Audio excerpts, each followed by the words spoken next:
নমস্কার আমার প্রিয় ছাত্রছাত্রীরা। আশা করছি তোমরা প্রত্যেকে খুব খুব ভালো আছো। আর আমি সুমন লাহা লক্ষ্য নবোদয় কোচিং সেন্টারের পক্ষ থেকে তোমাদের প্রত্যেককে জানাই অসংখ্য অসংখ্য ধন্যবাদ। দেখো, আজকের ক্লাসে আমরা কি করব। আজকের ক্লাসে 2007 সালে নবোদয় পরীক্ষায় অঙ্কের যে প্রশ্নগুলো এসেছিল সেই প্রশ্নগুলোর থেকে প্রথম যে 10টা অঙ্ক পার্ট 1 মানে আজকে আমরা তার সমাধান করব। আমরা বিগত বছরের প্রশ্নগুলোর সমাধানের একটা সিরিজ করছি। সেখানে আমরা 2003 থেকে শুরু করেছিলাম, 2003, 2004, 2005, 2006 শেষ করে আজকে 2007 এসেছি। আমরা এইভাবে 2025 সাল পর্যন্ত সমাধান করব।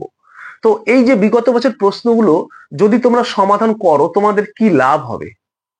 তো তোমরা যারা আগামী দিনে নবোদয়ের পরীক্ষা দেবে বা নবোদয়ের পরীক্ষা দেওয়ার জন্য প্রিপারেশন নিচ্ছ, তোমরা যদি বিগত বছরের প্রশ্নগুলোর সমাধান করো তাহলে তোমরা যেমন একদিকে বুঝতে পারবে যে প্রশ্নগুলো দেখা মাত্র আমরা তার সমাধান করতে পারছি কিনা, বা পরীক্ষায় কি ধরনের প্রশ্নগুলো এসেছিল আর আমি কি ধরনের প্রশ্নগুলোর সমাধান করছি তার সঙ্গে মিলছে কিনা টাইপগুলো, প্যাটার্নগুলো, এবং সেগুলো করতে পারছি কিনা। এটা যেমন তোমার মধ্যে একটা আইডিয়া হবে, ঠিক তেমনি কিন্তু তোমরা এটার উপর নির্ভর করে বুঝতে পারবে যে আগামী দিনে কি ধরনের প্রশ্ন হতে পারে। এমনকি তুমি যে বিগত বছরের প্রশ্নগুলোর সমাধান করছো সেখান থেকে কিন্তু হুবহু না আসলেও টাইপগুলো রিপিট হয়ে যেতেই পারে। তাহলে সেই প্রশ্নগুলো তোমাদের যদি সমাধান করা থাকে, টাইপগুলো বোঝা থাকে, জানা থাকে, তাহলে কিন্তু তুমি যখন পরীক্ষা দিতে যাবে তুমি কিন্তু 8-10টা বাচ্চার থেকে কিন্তু এগিয়ে থাকবে। তার জন্য কিন্তু তোমাদের প্রত্যেকের উচিত বিগত বছরের প্রশ্নগুলোর সমাধান করা। আর সেই কারণে কিন্তু আজকে আমরা এই 2007 সালে অঙ্ক থেকে যে প্রশ্নগুলো এসেছিল সেই প্রশ্নগুলোর সমাধান করব। তাহলে চলো শুরু করি। আর তোমরাও রেডি হয়ে যাও খাতা এবং পেন নিয়ে প্রশ্নগুলোর সমাধান করার জন্য। তাহলে দেখো, 2007 সালে নবোদয়ের পরীক্ষায় অঙ্ক থেকে যে প্রথম প্রশ্নটা এসেছিল সেটা কি। দেখো, 2007 সালে নবোদয়ের পরীক্ষায় প্রথম যে অঙ্কের প্রশ্নটা ছিল সেটা হচ্ছে এটা। বলেছে 1 থেকে 25 পর্যন্ত সংখ্যাগুলির যোগফল কত হবে। তো বেশিরভাগ ছাত্রছাত্রীরা কি করবে, এটা দেখা মাত্র 1 থেকে 25 পর্যন্ত সংখ্যাগুলো লিখবে, লিখে তারপরে কি করবে সেগুলোর যোগ করবে। কিভাবে দেখো, 1 লিখবে, +2 লিখবে, +3 লিখবে, +4 লিখবে, plus dot dot dot dot করতে করতে আমি আর লিখছি না, আমি 25 লিখে দিচ্ছি। এইভাবে প্রত্যেকটা যোগ করে অ্যান্সার অবশ্যই আসবে, তার অ্যান্সারও সঠিক হবে। কিন্তু দেখবে তোমার যে সময়টা ওখানে যাবে সেই সময়টাতে পাশের জন্য আরো 2টো অঙ্ক হলেও বেশি করবে। তাহলে তোমাকে কি করতে হবে, তোমাকে এমন কিছু ট্রিক্স জানতে হবে যে ট্রিক্স গুলো এখানে অ্যাপ্লাই করলে এই প্রশ্নগুলোর সমাধান আমরা সহজে করতে পারি। কি বলেছে, 1 থেকে 25 পর্যন্ত। তুমি দেখবে কি যে সংখ্যাগুলো 1 থেকে শুরু হয়েছে কিনা। আমি দেখতে পাচ্ছি 1 থেকে শুরু হয়েছে। 2টো কন্ডিশন তুমি দেখবে। 1 নম্বর কন্ডিশন যে শুরু হয়েছে প্রথম থেকে, মানে 1 থেকে কিনা, মানে শুরু হবে, শুরু 1 থেকে। আর 2 নম্বর যেটা দেখবা তুমি সেটা হচ্ছে পর পর হচ্ছে কিনা, পর পর মানে কোনো গ্যাপ আছে কিনা। আমি দেখতে পাচ্ছি কোনো গ্যাপ নেই, প্রত্যেকটা সংখ্যা পর পর গেছে, 1-এর পর 2, 2-এর পর 3, 3-এর পর 4, 4-এর পর 5, 5-এর পর এই করতে করতে 25 পর্যন্ত। যদি এই টাইপটা হয়, মানে 1 থেকে শুরু হয় পর পর যায়, তাহলে যে ট্রিক্সটা তুমি এখানে অ্যাপ্লাই করবে সেটা হচ্ছে লাস্ট যে সংখ্যাটা থাকবে, লাস্ট সংখ্যাটা কত আছে, 25, তুমি সেটাকেই বসিয়ে দাও। 25 বসিয়ে দিলাম। এবার কি করবে, 25 বসানোর সঙ্গে সঙ্গে তুমি তার পরের সংখ্যাটাকেও এখানে লিখবে। তার পরের সংখ্যাটা কত হয়, 26। এই দুটো সংখ্যাকে তুমি সবসময় গুণ করে দিবে আর এই গুণফলটাকে 2 দিয়ে ভাগ করবে। কেমন হলো ব্যাপারটা, ব্যাপারটা যদি 1 থেকে শুরু হয় এবং পর পর যায় তাহলে শেষের সংখ্যাটা এবং শেষের সংখ্যার পরের সংখ্যাটা এই দুটো সংখ্যাকে গুণ করবে, গুণফলকে 2 দিয়ে ভাগ করে দিবে, তোমার কাহিনী খতম। তাহলে কি হবে অ্যান্সারটা দেখো। আমি যদি 2 দিয়ে কাটাকাটি করি, 13×2=26 হয়। এবার 13 দিয়ে 25 গুণ করো, মুখে মুখে করার চেষ্টা করবে, ওরালি ক্যালকুলেশন, তাহলে স্পিড হবে। কি করে করবে কাটাকাটিটা, আবার 13×2=26 হয়ে গেল। এবার 13 দিয়ে 25 করো, 5-13 কত, 65, 65 5 হাতে থাকলো 6, 13×2=26 আর 6 কত হয়, 26 আছে 32 হয়। তাহলে 3 ও 2 32, তাহলে আমার অ্যান্সার হলো কত? 325। অপশনে কোথায় আছে দেখো, option A B C D এর মধ্যে বি তে আছে 325। আশা করছি বুঝতে পেরেছো কি করে সমাধান করতে হবে। জাস্ট একটা ছোট্ট ট্রিক্স, যদি 1 থেকে শুরু হয় পর পর যায় শেষের সংখ্যাটা, এবং শেষের সংখ্যা যেটা হবে তার পরের সংখ্যার সঙ্গে তুমি গুণ করে গুণফলটাকে 2 দিয়ে ভাগ করে দেবে, অ্যান্সার চলে আসবে। আশা করছি বুঝে গেছো। এবার বুঝে গেলে তাহলে চলো পরের কোশ্চেনটা কি আছে সেটা দেখি। 62, 62 তে কি বলেছে? বলেছে 48, 144 এবং 576 এর গসাগু কত? তোমরা গসাগু দেখো অনেকগুলো মেথডে করা যায়। কি করা যায়? 48, 48, 144, 576। তোমরা কিভাবে করবে? তোমরা দেখো সবসময় মনে রাখবে যে অনেকগুলো মেথডে করা যায়, আমরা অনেকগুলো মেথডে যাব না, আমরা গসাগুটা ভাগ করে করে করব, দেখবে খুব সহজে এবং তাড়াতাড়ি হবে। এটাই সব থেকে তাড়াতাড়ি হয়, কোনো ঝামেলা নেই। ভাগ করে দেবে। কিভাবে ভাগ করে দেবে? 48 দিয়ে 144, প্রথম দুটোকে ভাগ করবে, ভাগ করে যেটা হবে সেটাকে আবার কি করবে? 576 এটা দিয়ে ভাগ করে দেবে। এটাই সব থেকে সহজ হবে, কোনো ঝামেলা নেই এখানে। কিন্তু আমি বলবো তোমাকে, যদি ছোট ছোট হয়, তোমার নামতা যদি 1 থেকে 25 পর্যন্ত মুখস্থ থাকে ঝরঝরা, এবং এটা প্রত্যেকের করা উচিত যে 1 থেকে 25 পর্যন্ত নামটা অন্ততপক্ষে মুখস্থ করে রাখা উচিত। তাহলে কি করতে পারবে? তুমি মুখে মুখে করতে পারবে। কি করে মুখে মুখে করতে হয় স্যার দেখো একটু। গসাগু যখন বের করতে হয়, যে সংখ্যাগুলো থাকে তাদের মধ্যে সবচেয়ে ছোট সংখ্যাটাকে তোমাকে ধরে নিতে হবে, সবচেয়ে ছোটটা গসাগুর সময়, সবচেয়ে ছোটটা। আর যদি লসাগু হয় তাহলে সবচেয়ে বড়টা। তাহলে এখানে 48, 144 আর 576 এর মধ্যে সব থেকে ছোট কি? সবচেয়ে ছোট হচ্ছে 48, আমি ধরে নিলাম। এবার এই 48 যে সব থেকে ছোট, যেটা ছোট হবে সেটা দিয়ে তুমি বাকি যে সংখ্যাগুলো থেকে গেল তাদেরকে ভাগ করবে। দেখো মানে 48 দিয়ে 144 কে ভাগ করব, এবং এই 48 দিয়ে 576 কে ভাগ করব।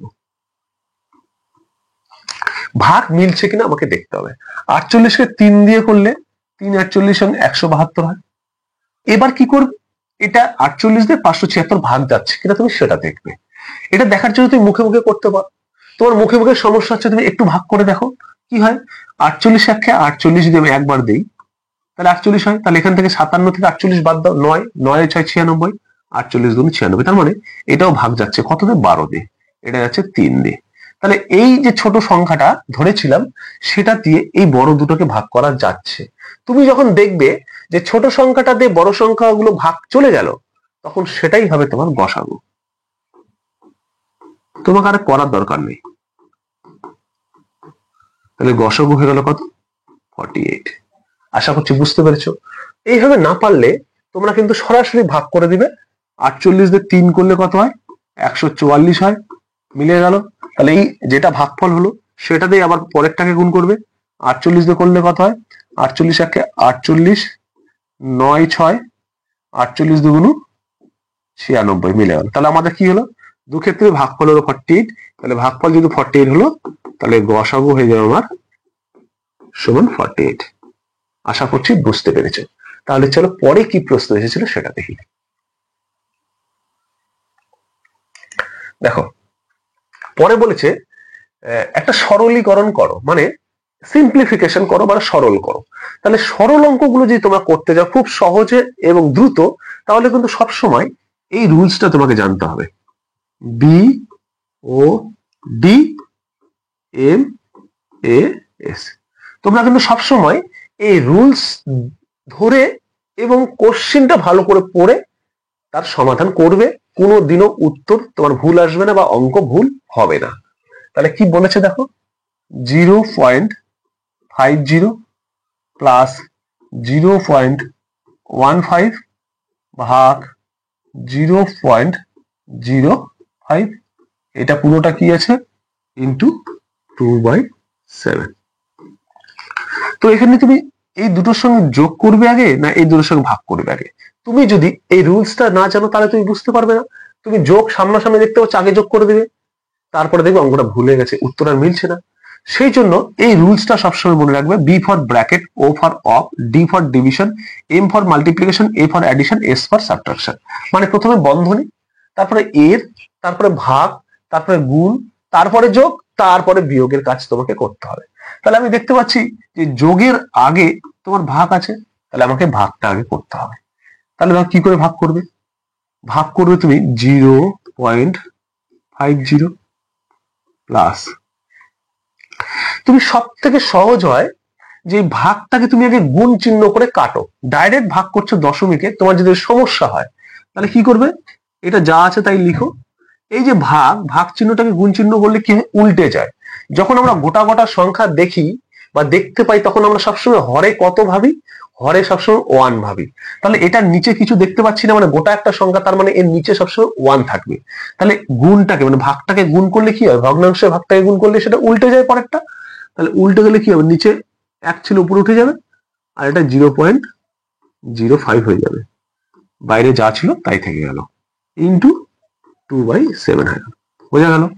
তাহলে এবার দেখো মিলে গেছে, এখানেও দুই ঘর পর দশমিক, এখানেও 2 ঘর পর দশমিক, মানে ঘর সমান হয়ে গেছে, তার মানে দশমিক তোমার এখন না নিলেও হবে।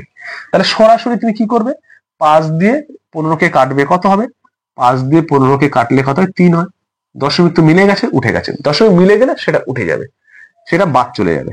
তাহলে আমার হয়ে গেল কি 0.50 প্লাস হয়ে গেল 3 ইন্টু 2/7। এবার দেখো কি হচ্ছে, যোগ আছে 3-এর সঙ্গে 0.50 মানে হাফ, 3-এর সঙ্গে হাফ মানে 3.5 বা হাফ 3.5 মানে 3.5। তাহলে এটা আমার কি লিখতে হবে, 3.50 ইন্টু 2/7। এবার দেখো 3.5, আমরা কি জানি 3.5, 3.5-এর ডবল কত, এই 2 দিয়ে গুণ আছে উপরে, নিচে কিছু নেই, মানে আমরা সবসময় কি ভাববো, 1 ভাববো, মানে হরে 1 আর হরের 7, আর এর লবে 2, এর লবে 3.5। তাহলে 3.5-এর ডবল কত হয়, 7 হয়, অর্ধেক, 5-এর অর্ধেক আড়াই, তাহলে 3.5-এর অর্ধেক বলেছে, তাহলে 3.5-এর অর্ধেক কি হয়ে যাবে, 7/7। তাহলে এই 7/7 যদি কেটে যায় তাহলে কত হয়, 1। আশা করছি বুঝতে পেরেছো, খুব ধীরে ধীরে করছি যাতে তুমি বুঝতে পারো। তাহলে 7/7 1, তাহলে কোথায় আছে সঠিক উত্তর, অপশন এ তে আছে সঠিক উত্তর। আশা করছি বুঝে গেছো। তাহলে চলো পরের প্রশ্নটা কি আছে সেটা আমরা দেখি। নেক্সট প্রশ্ন হচ্ছে 64, বলেছে 16,268 এই সংখ্যাটাকে প্রায় আসন্ন মানে প্রকাশ করো, বা আসন্ন মান কত হবে। এই যে আসন্ন মানগুলো যখন তোমরা বের করবে, আসন্ন মান বের করতে হয় যে সংখ্যাটা দেওয়া থাকবে তার সবচেয়ে কাছে 0 দিয়ে কোন মানটা আছে, সবচেয়ে কাছে 0 দিয়ে। আমরা দেখতে পাচ্ছি অপশনে যে উত্তরগুলো আছে প্রত্যেকটাতে কিন্তু দেখো 0 দেয়া আছে, আছে তো। এবার এখানে দেখতে পাচ্ছি 200 আছে, আর এখানে আছে 268। তাহলে এই এই 0টাতে যদি তোমাকে যেতে হয় তাহলে কি করতে হবে, পেছন দিকে 68 ঘর এগিয়ে যেতে হবে। 300 আছে, এখানে আছে 268, এখানে আছে 300, 300 মানে 68 আর 300, তাহলে কত হচ্ছে, এটার মধ্যে গ্যাপ হচ্ছে +70, আর এদিকে 32, মানে 32 ঘর তোমাকে সামনের দিকে যেতে হবে। এটা তো 0 আছে, ওখানে আছে 68, এখানে আছে 60, মানে -8 ঘর আসতে হবে এগিয়ে, মানে পিছন দিকে যেতে হবে। এটা হচ্ছে 70 মানে +2। তাহলে দেখো তুমি যে কোনো 0-তে যেতে পারো। আমরা বলেছি কি, যে 0টা ওই সংখ্যার চেয়ে সবচেয়ে কাছে হবে সেটা তোমার উত্তর। তাহলে এখানে যেতে গেলে -68 যেতে হচ্ছে, এখানে যেতে গেলে +32 যেতে হচ্ছে, এখানে যেতে গেলে -8 যেতে হচ্ছে, এখানে যেতে গেলে +2 যেতে হচ্ছে, মানে 2 ঘর যেতে হচ্ছে। তুমি সবগুলোকে ঘর হিসাবে ভাবো, প্লাস মাইনাস ধরার দরকার নেই।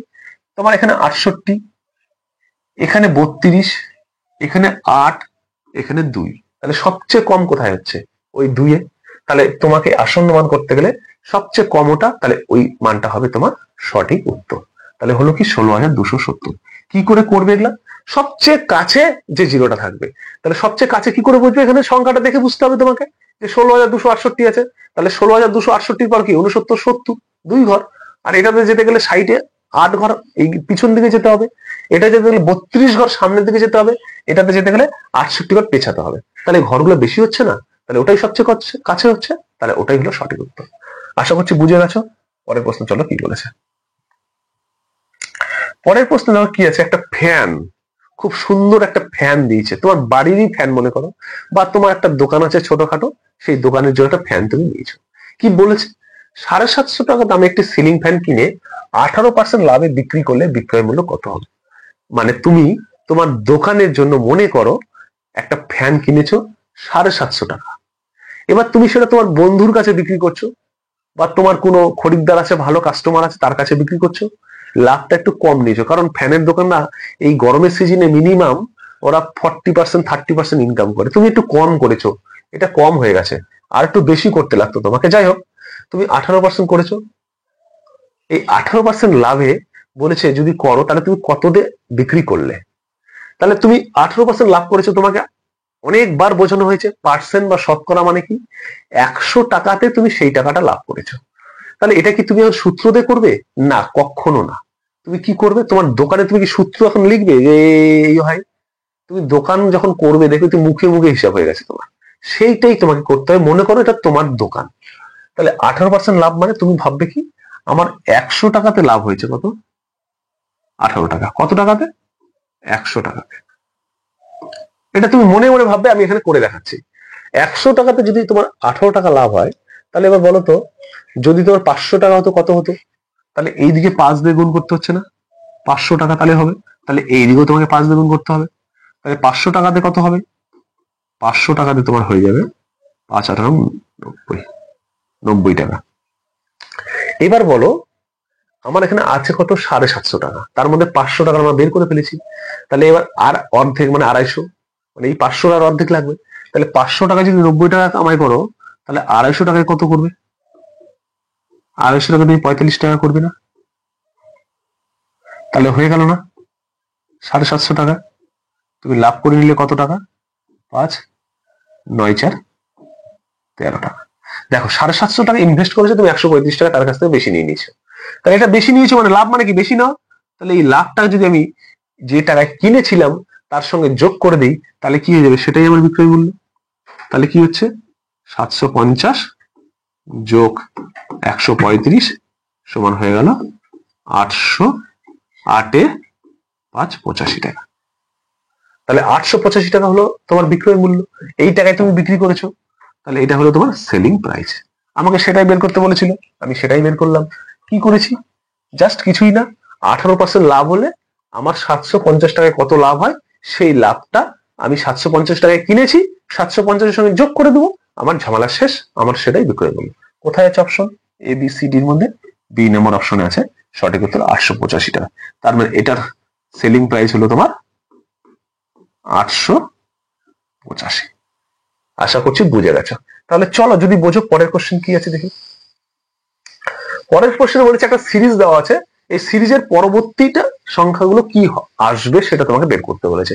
তাহলে সিরিজগুলো করলে কি, তোমাকে কি বলেছি সিরিজ কিভাবে শেখানো হয়েছে, তোমাদেরকে দুটো সিরিজকে মেলাতে হবে, প্রথমটা দ্বিতীয়টা যদি যে প্যাটার্নে মিলবে, তৃতীয়টা সেই প্যাটার্নেই হবে।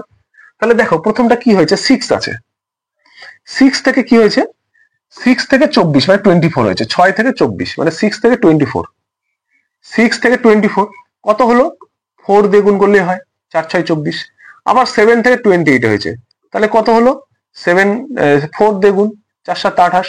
তারপরে কি আছে, 8 থেকে 32 হয়েছে, মানে 8 কে 4 দিয়ে গুণ করেছি, 4 8 32। দেখো, 6 এর পর 7, 7 এর পর 8, তাহলে 8 এর পর কি আসবে, তাহলে প্রথমে 6 নিয়েছি, তাকে 4 দিয়ে গুণ করেছি, 24 হয়েছে। 6 এর পর 7 নিয়েছি, তাকে 4 দিয়ে গুণ করেছি, 28 হয়েছে। তারপর 7 এর পর 8 নিয়েছি, 4 দিয়ে গুণ করেছি, 32 হয়েছে।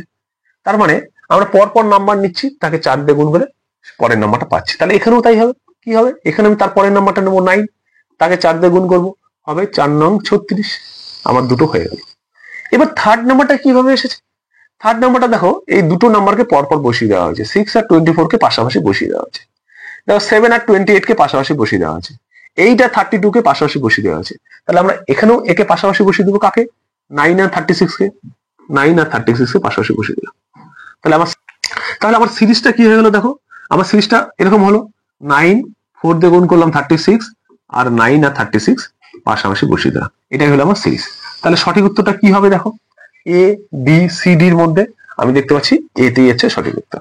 আশা করছি তোমরা বুঝতে পেরেছো। যদি বুঝতে পারো তাহলে চলো পরের প্রশ্ন কি আছে সেটা দেখি। পরের প্রশ্ন মানে কোশ্চেন নাম্বার 7। কোশ্চেন নাম্বার 7 কি বলেছে, যদি 31শে মে বৃহস্পতিবার হয়, যদি 31শে মে বৃহস্পতিবার হয়, তাহলে একই বছরের 30শে জুন কি বার হবে। একটা বছর নিচে, সেই বছরের কোন একটা মাস, কোন মাস সেটা, মে মাস, মে মাস 31শে মাস, 31শে মে কি বার হবে বলেছে, 31শে মে বলেছে বৃহস্পতিবার হবে। তাহলে বলেছে ওই ওই বছরে মের পর কি হয় জুন, মানে কি বলেছে জুন, মের পরেই জুন, ওই জুন মাসের 30 তারিখ মানে 30শে জুন কি বার হবে? তাহলে দেখো তোমাকে আগে গ্যাপটা বের করতে হবে। আমার 31শে মে থেকে 30শে জুন পর্যন্ত কয়দিন হচ্ছে? 31শে মে থেকে 30শে জুন পর্যন্ত 30 দিন হচ্ছে, 30 ডেজ।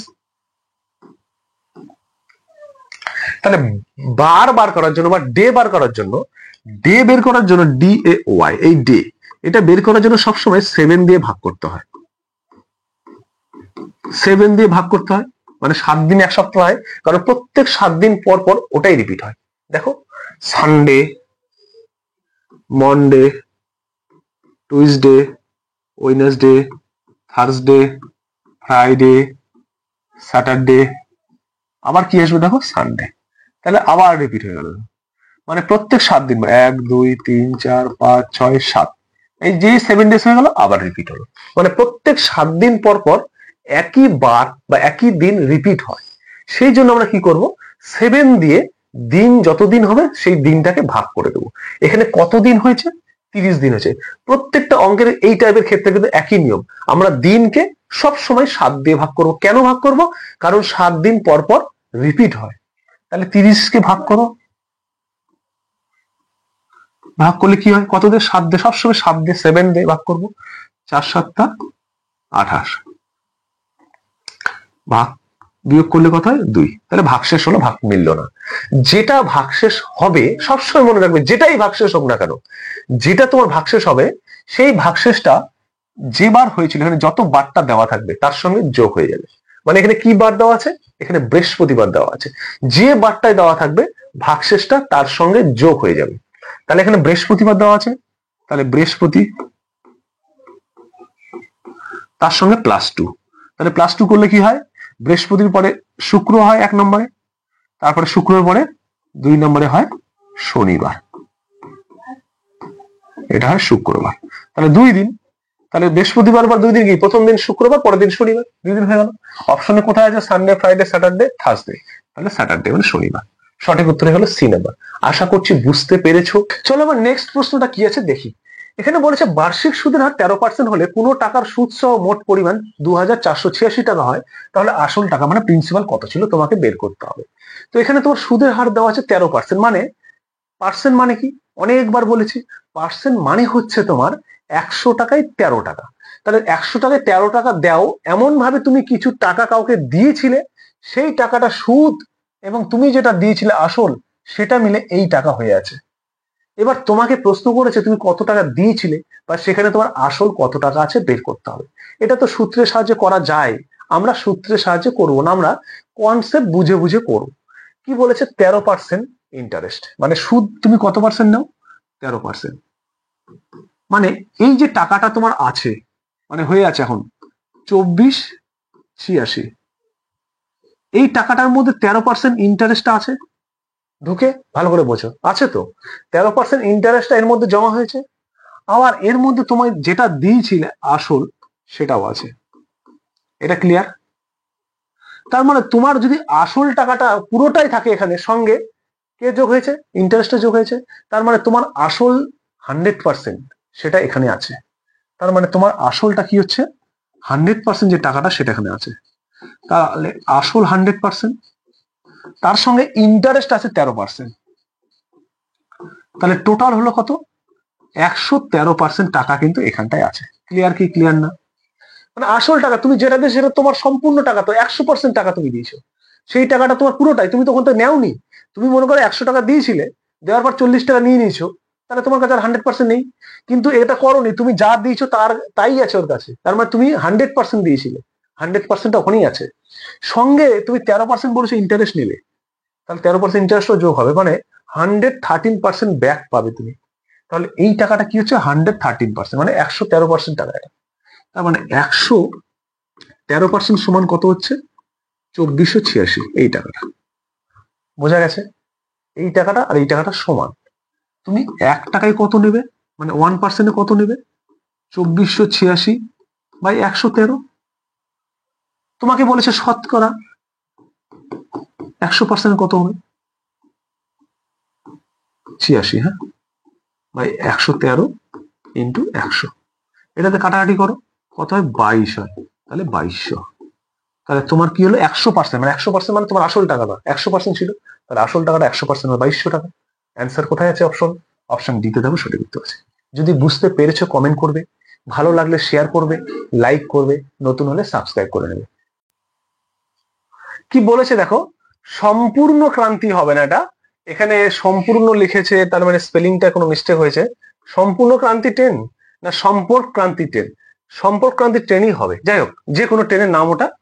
এক্সপ্রেস সন্ধে 5টা 50-এ পাটনা থেকে ছেড়ে পরের দিন সকাল 8টা 15-এ আমার নয়াদিল্লি বা নিউ দিল্লি স্টেশনে পৌঁছালো। এই মোট যাত্রার সময় কত, মানে পাটনা থেকে দিল্লি পৌঁছাতে যে সময়টা লেগেছে সেটা কত? তাহলে এই যে পাটনা স্টেশন, এখান থেকে ছেড়েছে তোমার কটা? 5টা 50, তাহলে 5টা 50-এ ছেড়েছে, পিএম মানে সন্ধ্যাবেলা। পৌঁছেছে কোথায়? দিল্লিতে, এই যে দিল্লি স্টেশন, সকাল 8টা 15-তে, মানে 8:15 PM। দেখো তুমি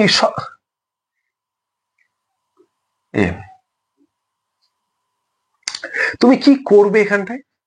এখানটায় তুমি যেটা করবে, সবসময় দশমিকের পর যেগুলো আছে ফ্র্যাকশন, সেগুলোকে বাদ দেবে, মানে সবসময় পূর্ণ সংখ্যাগুলোকে আগে করবে।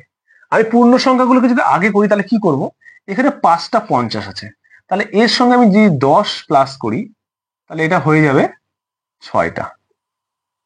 ঠিক আছে, তাহলে 10 আমার থেকে গেল, আমি 10টাকে নেব না, আমি 6টা পূর্ণ সংখ্যা এখান থেকে শুরু করব, এই 8 পর্যন্ত যাব, 6 থেকে 8 পর্যন্ত, এটাকে আমি বাদ দিয়ে রাখবো। তাহলে যেটা বাদ দিলাম, এখানে 10 আর এখানে 5, এটা বাদ দিলাম, এটা পরে যোগ করবো। আগে আমি এইটা দেখবো, কোনটা? 6 থেকে 8। তাহলে 6 দেখো, 6টা 7টা 8টা 9টা 10টা 11টা 12টা 1টা 2টা 3টা 4টা 5টা 6টা 7টা 8টা, কটা হলো? 12 13 14। তাহলে এই 6 থেকে 8 হতে আমার 14 লাগলো। কত লাগলো? 14 ঘন্টা 6 থেকে 8-এ আসতে, মানে সন্ধ্যে 6টা থেকে সকাল 8টা পর্যন্ত। তারপরে এবার যেগুলো আমি ছিল ফ্র্যাকশন দশমিকের পর, সেগুলো এখানে ছিল 10, এখানে ছিল 15, 10 আর 15 কত হয়? 25, তাহলে হলো 25 মিনিট, 14 ঘন্টা 25 মিনিট। কোথায় আছে অপশন? দেখো ABCD, ABCDর মধ্যে সিতে আছে সঠিক উত্তর, তাহলে হলো 14 ঘন্টা 25 মিনিট, অপশন নম্বর সি হলো সঠিক উত্তর। আশা করছি বুঝতে পেরেছো। তাহলে চলো পরের প্রশ্নটা কি আছে সেটা দেখি। পরের প্রশ্নে একটা গ্রাফ দিয়েছে, বলেছে যে নিচের গ্রাফ দেখে বলো ইংরেজি বিষয়টিতে শ্রেণীর কত শতাংশ ছাত্র পাস করেছে। ইংরেজিতে মানে ইংলিশ, এটা হচ্ছে তোমার সংস্কৃত, ম্যাথ, তারপর সায়েন্স, তারপর ইংলিশ, এই যে ইংলিশ, এইটা হচ্ছে ইংলিশ। তাহলে এই ইংলিশটাতে কত পার্সেন্ট পাস করেছে সেটা তোমাকে বলতে বলেছে। তাহলে ইংলিশটা কত হচ্ছে, এই যে গ্রাফ, এই গ্রাফটা কত হচ্ছে? 10 এবং 20-র মাঝে, মানে 15। টোটাল স্টুডেন্ট কত আছে? 40। তাহলে পাস করেছে কত পার্সেন্ট? তার মানে 40-এর মধ্যে 15 জন পাস করেছে ইংলিশে। তাহলে 40-এর মধ্যে 15, মানে পরীক্ষা হয়েছে যেটা, তার মধ্যে 15 জন পাস করেছে কি? ইংলিশে, মানে ইংলিশে পাস করেছে। কতজনের মধ্যে? 40 জনের মধ্যে ইংলিশে পাস করেছে 15 জন। তাহলে এটাকে কি করবে? শতকরা, মানে কত পার্সেন্ট হলো, তার পার্সেন্ট হলে 100 দিয়ে গুণ করে দিতে হবে। 100 দিয়ে গুণ করে দিলাম, এই জিরো কাটলো, তাহলে কত হলো? 150/4, তাই না? এবার এটাকে ভাগ করো, তাহলে কি হচ্ছে? 3 4 12, 3 0, 3 7 4 7 28, 2 আসলো, দশমিক দিয়ে 0 নিলাম, 4 5 20, মিলিয়ে দিলাম, আমার হয়ে গেল 37.5%। তাহলে 37.5% কোথায় আছে দেখো, এগুলোতে পার্সেন্ট দেওয়া নেই, এগুলোতে পার্সেন্ট হয়ে যাবে পার্সেন্ট। তাহলে কোথায় আছে? 37.5, 36 B নাম্বার। তাহলে আশা করছি বুঝতে পেরেছো অঙ্কটা। এই ছিল আজকের তোমাদের 10টা অঙ্ক, যেটা 2007 সালে এসেছিল। খুবই গুরুত্বপূর্ণ প্রশ্নের টাইপগুলো, আগামী দিনে যারা তোমরা নবোদয় পরীক্ষা দেবে তাদের জন্য তো বিশেষভাবে গুরুত্বপূর্ণ। এই অঙ্কগুলো করে যাবেই যাবে। যদি ক্লাসটা করতে এবং উপকারে লেগেছে, ভালো লেগেছে, তাহলে অবশ্যই ভিডিওতে একটা লাইক করে যাবে এবং নতুন হলে চ্যানেলটিকে সাবস্ক্রাইব করে নেবে। কারণ এখানে আমি জওহর নবোদয় বিদ্যালয় প্রবেশিকা পরীক্ষার সম্পূর্ণ কোচিং, প্রত্যেকটা টপিক ওয়াইজ ক্লাস, সালের প্রশ্নের সমাধান, শর্ট কোশ্চিন, শর্টকাট ট্রিক্স সবই শিখিয়ে থাকি। তাই এই সুবিধাগুলো তুমি যদি পেতে চাও, চ্যানেলটিকে সাবস্ক্রাইব করে পাশে থেকে যেও। সকলকে ধন্যবাদ। সবাই সুস্থ থেকো, ভালো থেকো এবং পড়াশোনাটা মন দিয়ে করো, যাতে তুমি আগামী দিনে নবোদয়ে চান্স পাও, তুমি নবোদয়ে জয়ী হও। ধন্যবাদ সকলকে।